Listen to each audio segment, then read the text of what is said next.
Hi everyone, welcome to digital GK classes. तो जैसा कि आपको पता है कि सुबह में हमारा 12 बजे क्लास होता है और इस समय हम लोग ईवीएस का जो है पीवाईक्यूज कर रहे हैं। ठीक है, कल हमने सीडीपी किया था, आज हम ईवीएस करेंगे। देन कल हम हिंदी, इंग्लिश एंड फिर सोशल साइंस, इस तरीके से हर दिन करेंगे। एंड जैसे ही हमारा पॉलिटी आज जो कि मैंने पढ़ाया था आपको, भारत का संविधान 12 बजे पॉलिटी, वहाँ से डायरेक्ट क्वेश्चंस पूछे गए हैं। तो जिसने भी वो क्लास नहीं देखा है, आप प्लेलिस्ट में जाकर वो क्लास जरूर देख लेना। टेलीग्राम पे भी मैंने भेजा हुआ है, बहुत इंपॉर्टेंट क्लास है। पहली बार आए हैं तो चैनल को सब्सक्राइब करके प्लीज़ वीडियो को लाइक कर दीजिएगा, सो दैट आपको ऐसी अपडेट मिलती रहे एंड ऐसी ही क्लासेस भी मिलती रहेंगी। जैसे कि हमारा पहला ही क्वेश्चन है, बहुत इंपॉर्टेंट है कि क्रूड ऑयल पेट्रोलियम से हर बार क्वेश्चन पूछता है कि निम्न में से कौन से कच्चे तेल पेट्रोलियम के उत्पादक हैं। तो ये आपको पता ही होना चाहिए और इसमें कोई तुक्का नहीं चलेगा। गुजरात और तमिलनाडु, नहीं याद है तो नोट कर लो, ये जो है प्रोड्यूस करते हैं क्रूड ऑयल पेट्रोलियम। ठीक है, गुजरात और तमिलनाडु। देखिए, अभी आज ही मैंने आपको संविधान पढ़ाया सोशल साइंस में। मैंने पहले ही बोला है कि संविधान जो है आपका ईवीएस और एसएसटी दोनों में आता है। जैसे कि यहाँ पे क्वेश्चन लिखा हुआ है कि हमारे देश का संविधान निम्न में से किसके नेतृत्व में बनाया गया था। यहाँ पर ही आपका तुक्का नहीं चलेगा। और आज ही मैंने बताया था कि जनक भी कौन है, डॉक्टर भीमराव अंबेडकर। हमारे जो हमारा संविधान है उसके जनक भी हैं और इन्हीं के लीडरशिप में हमारा जो है कॉन्स्टिट्यूशन प्रिपेयर किया गया था। तो अंबेडकर जी का नाम याद रखिएगा। तीसरा, और ये एक फेमस क्वेश्चन है, हर बार पूछता है, फंक्शंस ऑफ प्लांट। इसको आपको जड़ों के कार्य बताना है इसमें। जैसे पौधों के लिए किए जाने वाले नीचे दिए गए कार्यों पर विचार करो और इनमें से जड़ों के कार्य कौन से हैं। रूट के कार्य आपको बताने हैं इन चारों में से। तो आपको पता होना चाहिए कि जो प्लांट्स होते हैं उसके रूट के क्या काम होते हैं। तो चलो देख लेते हैं। सबसे पहले तो जो रूट होता है, ये क्या करता है, प्लांट को सहारा देता है। एकदम सही है। और ये भोजन जो है फूड को स्टोर करता है एंड पानी और खनिजों को अवशोषित करता है, अब्जॉर्व करता है, बट ये ह्यूमस प्रदान नहीं करता है। तो बी को छोड़ के सारी चीजें हो जाएंगी। तो ए, सी एंड डी। 64 का हमारा 4। ये हम ईवीएस का कर रहे हैं, पेपर 1 जो कि पूछता है।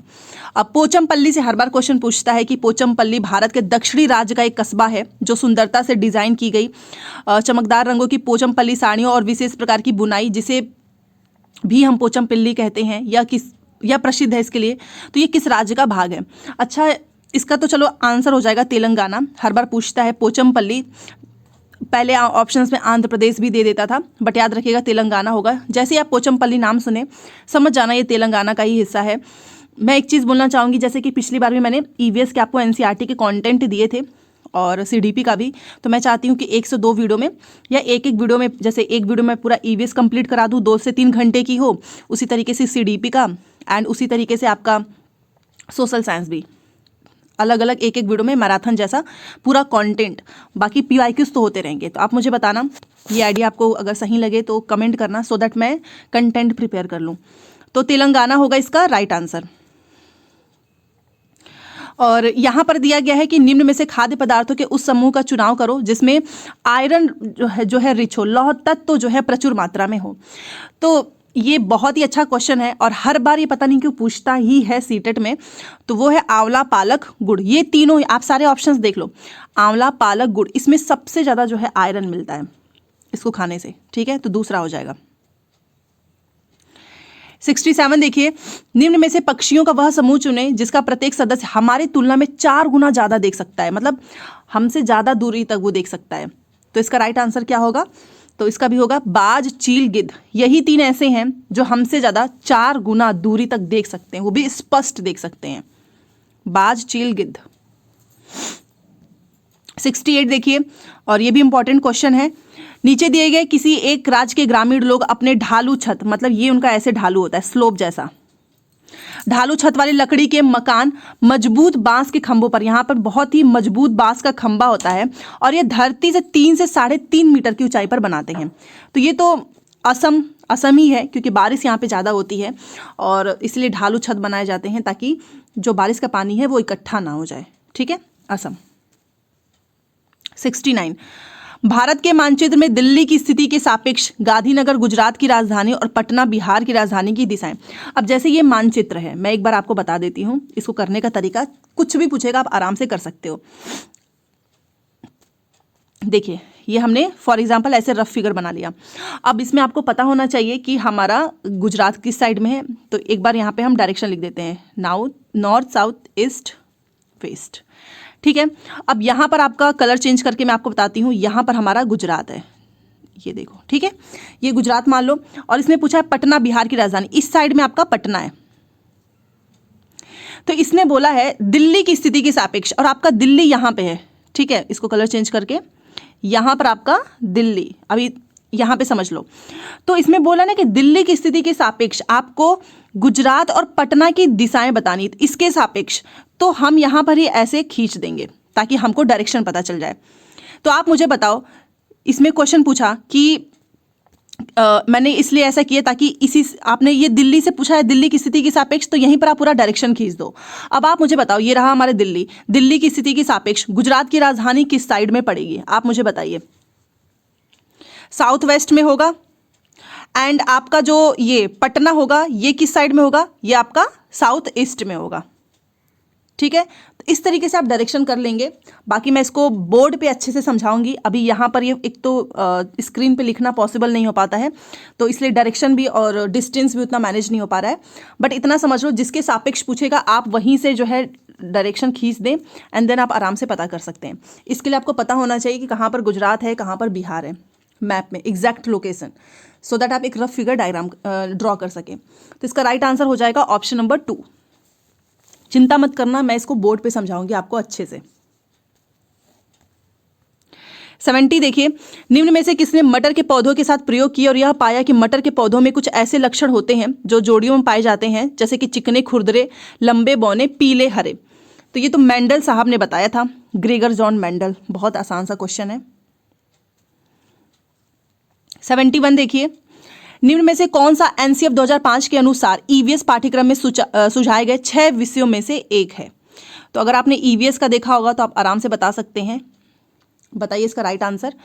चीजें जो हम बनाते हैं और करते हैं, things we make and do, ये वन ऑफ द 6 थीम्स में से है। पदार्थ, प्राकृतिक संसाधन, ये नहीं है। आपको 6 थीम्स पता होना चाहिए ईवीएस का, याद कर लो, इससे क्वेश्चन आता है। तो एक हमारा ये थीम है, things we make and do, चीजें जो हम बनाते हैं और करते हैं। 72 देखिए, एनेक्डोटल रिकॉर्ड से क्वेश्चन पूछ रहा है कि व्हाट शुड बी अवॉइडेड, मतलब आप एनेक्डोटल रिकॉर्ड्स में क्या चीजें दर्ज नहीं करेंगे, इससे क्वेश्चन पूछा है। तो चलो देख लेते हैं। सबसे पहले लिखा है कि मुख्य रूप से समस्याग्रस्त स्थितियों की पहचान करना, आइडेंटिफाई मेनली प्रॉब्लमैटिक सिचुएशंस। नहीं, देखो एनेक्डोटल रिकॉर्ड्स में हम सबसे पहले समझ लो कि क्या चीज़ें नोट करते हैं। जैसे कि आपकी क्लास का एक बच्चा है, तो उससे रिलेटेड कोई इंपॉर्टेंट चीज़ आपको पता चल रही है, आप उसको नोट करोगे। प्रॉब्लमैटिक सिचुएशंस आप नोट, जैसे कि वो बच्चा है, कुछ ऐसा काम किया जो उसके पहले नहीं किया होगा, इंपॉर्टेंट इंसिडेंट्स को आप नोट करते हैं। तो एक तो हम इसको दर्ज नहीं करेंगे, ठीक है। एंड नेक्स्ट इसी में देखते हैं बाकी के ऑप्शंस।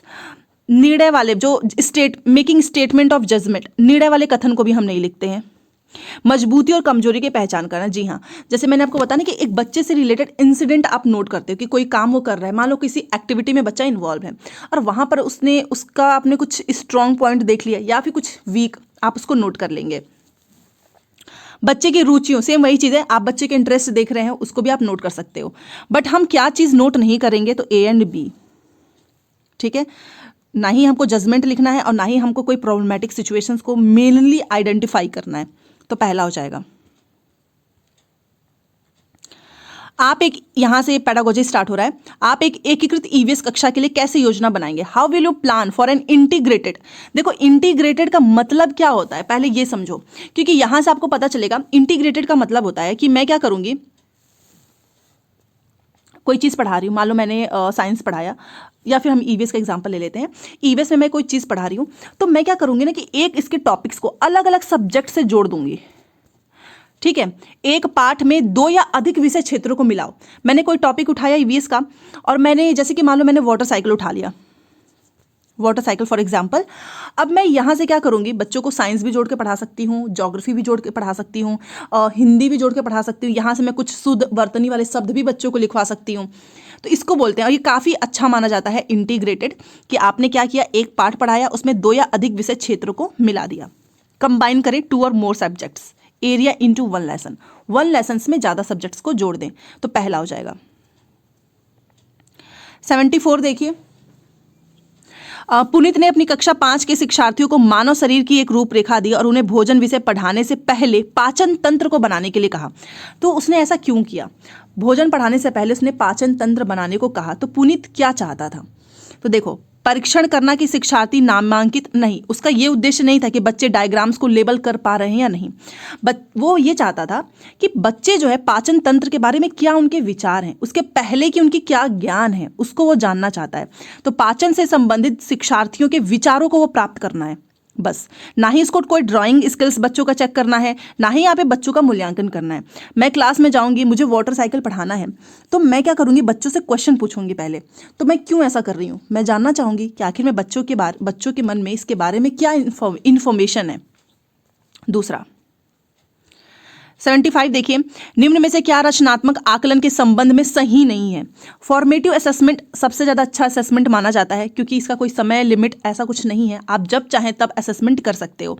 और इसके बारे में नेगेटिव चीज़ आपको बतानी है, तो जैसे कि लिखा हुआ है कि रिपोर्ट कार्ड के प्रत्येक तिमाही में इसकी सूचना दी जाती है, ये हमारा सबमेटिव असेसमेंट होता है। अभी मैंने आपको बताया फॉर्मेटिव असेसमेंट हम कभी भी कर सकते हैं, क्लास में मैं पढ़ा रही हूँ उसी समय असेसमेंट कर सकती हूँ। तिमाही, छमाही ये सब समेटिव होता है, योगात्मक होता है, तो ये नहीं है। अधिगम को सुदृढ़ करने के लिए यह अध्यापक के समय पर कार्रवाई करने में मदद करता है, जी हाँ। और इसमें हम बच्चे के प्रोग्रेस पे ध्यान देते हैं और बच्चे के सीखने की कोई भी जानकारी रचनात्मक आकलन में मदद कर सकती है। तो कौन सा नहीं है? तो पहला। 76 देखिए, स्मिता अपने शिक्षार्थियों को कार्य से संबंधित लैंगिक विषमता और रूढ़िवादी छवियों के प्रति सेंसिटिव करना चाहती है, जो स्टीरियोटाइप होता है उससे रिलेटेड बच्चों को संवेदनशील करना चाहती है, ताकि बच्चे कभी फ्यूचर में किसी का ऐसे मजाक न उड़ाएं। तो स्मिता को निम्न में से अपनी कक्षा में क्या करना चाहिए? मैं बच्चों को रूढ़िवादी लैंगिक विषमता से रिलेटेड जो है सेंसिटिव बनाना चाहती हूँ, तो मैं इसमें से ऐसा क्या करूँगी? रूढ़िवादी मॉडलों को, मतलब मॉडल्स हम बनवा दें, बच्चों को प्रस्तुत करें, ये उतना अच्छा नहीं हो सकता है। फ्लैश कार्ड दिखा दो, बस दिखाने से क्या होगा? केवल लड़कों से प्रतिदिन कक्षा को साफ करवाओ। क्यों भाई, केवल लड़के नहीं, हमको इक्वालिटी चाहिए। एक छात्र की माँ को कक्षा में आमंत्रित करो जो ऑटो चालक हैं। जी हाँ, हमेशा से मैंने बताया है कि ऑटो या किसान का जब भी हम नाम सुनते हैं तो हम एक मेल के बारे में सोचते हैं कि कोई आदमी होगा। यहाँ पर उसकी माँ ऑटो चलाती है, उनको इन्वाइट करो, इससे एक फ़र्क पड़ेगा कि देखो बस पुरुष नहीं, महिलाएं भी चलाती हैं। 4 options will be right. Video पसंद आए तो लाइक जरूर कर दीजिएगा। एंड 77 देखिए, कक्षा 5 के समयन और आमतौर पर अपना दिया हुआ जो है कक्षा का कार्य नहीं करते हैं, तो मुद्दे को हल करने का सबसे अच्छा उपाय क्या हो सकता है? क्लास का एक बच्चा है जो काम नहीं कर रहा है, तो मैं क्या करूँगी? क्या उसको डांटूंगी, उसके मम्मी पापा से सलाह लूँगी, या फिर मैं पता करने की कोशिश करूँगी कि आखिर में ये क्यों नहीं कर रहा है? तो इसका सबसे बेस्ट आंसर होता है कि आप रीजंस पता कीजिए, आप उसकी कठिनाई का पता लगाओ, देन आप उसके अनुसार एकोमोडेट करो, मतलब समायोजित करो, उससे बात करो। ये सबसे बेस्ट होता है। ये नहीं कि आप किसी दूसरे की हेल्प ले रहे हो, किसी दूसरे बच्चे की, आप माता पिता को सलाह दे रहे हैं या फिर आप उसको बड़ा सिंपल सा गृह कार्य दे रहे हैं। नहीं, हमको बच्चे की कठिनाई का पता लगाना है। ये सबसे बेस्ट होता है, रीजंस फाइंड करो।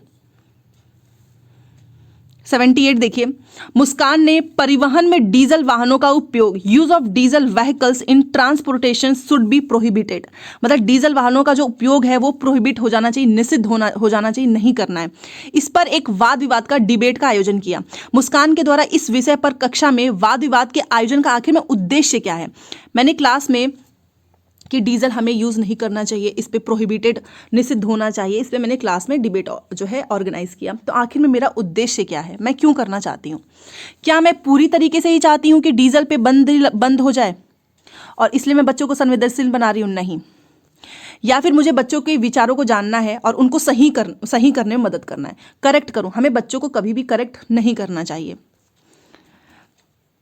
वह आधुनिक वाहनों के उपयोग के लाभों पर छात्रों को संवेदनशील बनाना चाहती है। नहीं, या यह इस मुद्दे पर छात्रों के कई दृष्टिकोणों की सराहना करने में मदद करता है। It help students in appreciating multiple perspectives. मैंने एक चीज़ क्लास में डिबेट किया, डिबेट कराने का मतलब ही होता है कि हमको मल्टीपल पर्सपेक्टिव्स बच्चों के जानने को मिले। यही इसका बेस्ट आंसर है। ये जब भी वाद विवाद होता है ना, इसका मतलब यही होता है कि आप क्या जानना चाहते हैं, कई दृष्टिकोण। ठीक है। 79 mapping skills in EVS helps develop. EVS में मानचित्रण कौशल किस चीज में हमको हेल्प करता है, आप बताओ।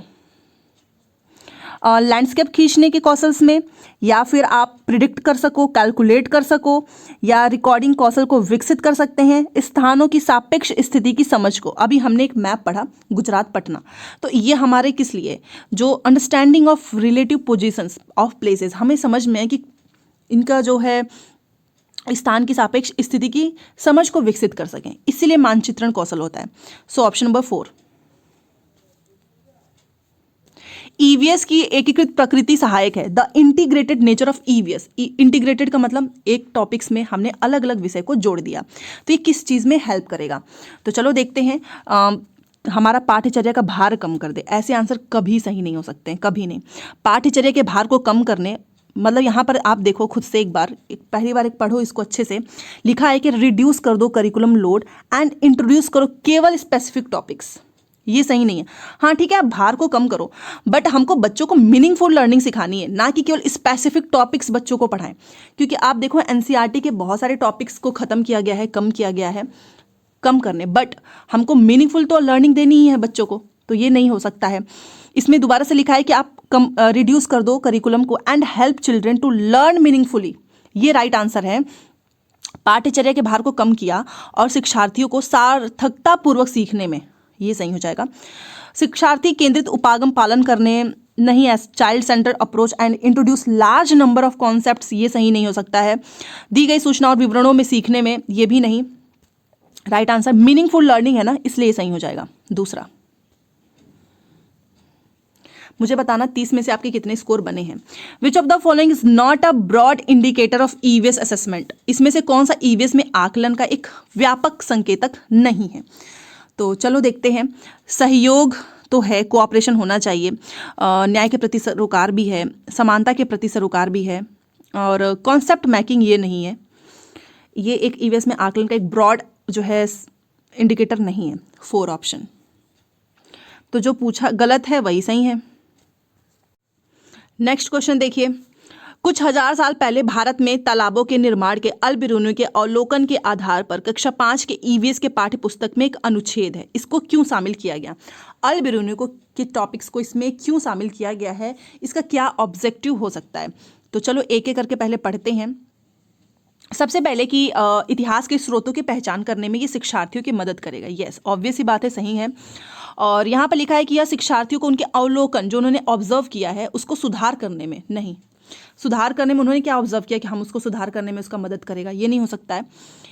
ये शिक्षार्थियों को कुछ 1000 साल पहले भारत में जो टेक्नोलॉजी थी, ठीक है, उसको एप्रिसिएट करने में मदद करेगा। यस, ये सही है। एंड यह शिक्षार्थियों को इतिहास में साक्ष्य की भूमिका को सराहना करने में भी मदद करेगा, ये भी बात सही है। तो ACD, ठीक है। चलो 82 हो गया, काफ़ी लेंदी क्वेश्चंस आ गए हैं। 83 देखिए। अपनी कक्षा में 50 से अधिक छात्रों के साथ वानी उन्हें एक ऐसी गतिविधि में जोड़ना चाहती है जिसमें सीखने को बढ़ाने के लिए अधिकतम संख्या में सेंसेस, हमारी इंद्रियां शामिल हैं। तो इसमें से कौन सा एक्टिविटी सबसे बेस्ट होगा जिसमें बच्चों के ज़्यादा से ज़्यादा सेंसेस इन्वॉल्व हों?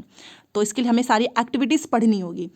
तो पहला लिखा है कि कौशलों के प्रदर्शन के लिए समुदाय से संदर्भ आपने व्यक्तियों को आमंत्रित कर दिया, समूह चर्चा को प्रोत्साहित करना, उचित AV साधन के लिए स्मार्ट कक्षा आपने जो है यूज़ किया, नज़दीक के स्थान के लिए क्षेत्र भ्रमण का आयोजन। आप मुझे बताओ इन चारों में से सबसे ज़्यादा बच्चों के सेंसेस कहाँ पे इन्वॉल्व होंगे?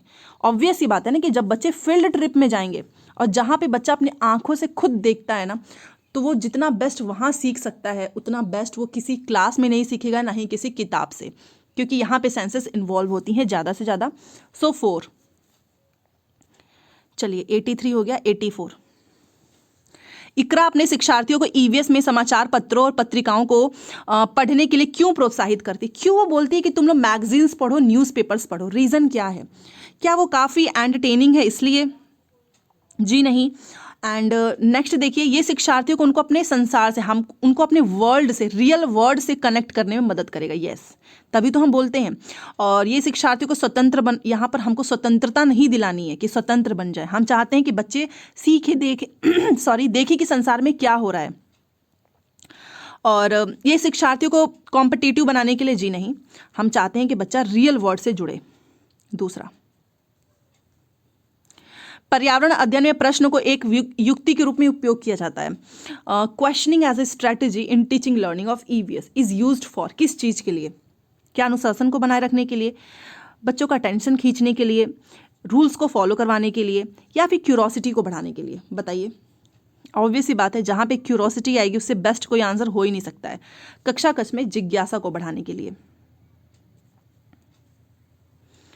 86, इसमें इन चारों में से कौन से एक राज्य में तुरांग का अर्थ है जंगल? कहाँ पर हम तुरांग को जंगल से कनेक्ट करते हैं, किस राज्य में? बताइए। रटने वाला है, वो है झारखंड। झारखंड में तुरांग का मतलब होता है जंगल। और ये 87 वाला क्वेश्चन है, आप इसका स्क्रीनशॉट ले सकते हैं और इसको करने में थोड़ा सा समय लगेगा और इस छोटी सी स्क्रीन पे मैं आपको अच्छे से समझा भी नहीं पाऊंगी।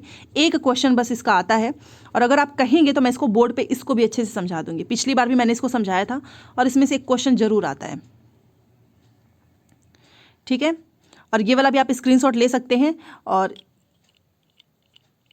इसमें आपको औसत चाल बताना है। दूरी बट्टा समय करके आप जब इसको सॉल्व करेंगे तो इसका राइट आंसर हो जाएगा 38.5 किलोमीटर पर आवर।